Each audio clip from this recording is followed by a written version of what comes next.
ഭാഗവതം എഴുതിയത് ആരാണെന്ന് പറയുമ്പോൾ, ഭാഗവതം എഴുതിയത് വേദവ്യാസനാണ്. ഭാഗവതം എഴുതിയത്. ഭാഗവതത്തിൽ എന്ന് പറയുമ്പോൾ ഭാഗവതത്തിൽ കൂടുതലായിട്ടും കൃഷ്ണൻ്റെ കഥകൾ വളരെ വിശദമായിട്ട് ഭാഗവതത്തിൽ വർണ്ണിക്കുന്നുണ്ട്. കൃഷ്ണൻ്റെ ജന്മം മുതൽ സ്വർഗാരോഹണം വരെയുള്ള കാര്യങ്ങൾ വളരെ വ്യക്തമായിട്ട് ഭാഗവതത്തിൽ പറയുന്നുണ്ട്. ഭാഗവതം എന്ന് പറഞ്ഞാൽ പ്രത്യക്ഷ കൃഷ്ണനാണ് എന്നാണ്, സാക്ഷാൽ കൃഷ്ണനാണ് ഭാഗവതം എന്നാണ് പറയപ്പെടുന്നത്.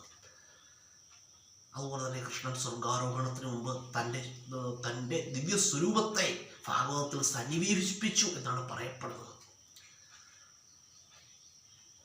കേട്ടോ, ഭാഗവതം എഴുതിയത് വേദവ്യാസ മഹർഷിയാണ് ഭാഗവതം എഴുതിയത്. അതുപോലെ തന്നെ കൃഷ്ണൻ എന്ന് പറയുമ്പോൾ അറിയാതെ, കൃഷ്ണൻ എന്ന മഹാവിഷ്ണുവിൻ്റെ അവതാരങ്ങളിൽ വെച്ച് സമ്പൂർണ്ണ അവതാരം എന്നറിയപ്പെടുന്നത് കൃഷ്ണാവതാരമാണ്. കാരണം ജനനം മുതൽ അതിലെന്ത് ചെയ്തു, മായാലീലകൾ കാണിച്ചുകൊണ്ടാണ് കൃഷ്ണൻ്റെ ജന്മം തന്നെ. കൃഷ്ണൻ എന്നൊരു മായാമനുഷ്യനായിട്ടാണ് 125 വർഷത്തോളം കൃഷ്ണൻ ജീവിച്ചു എന്നാണ് പറയപ്പെടുന്നത്.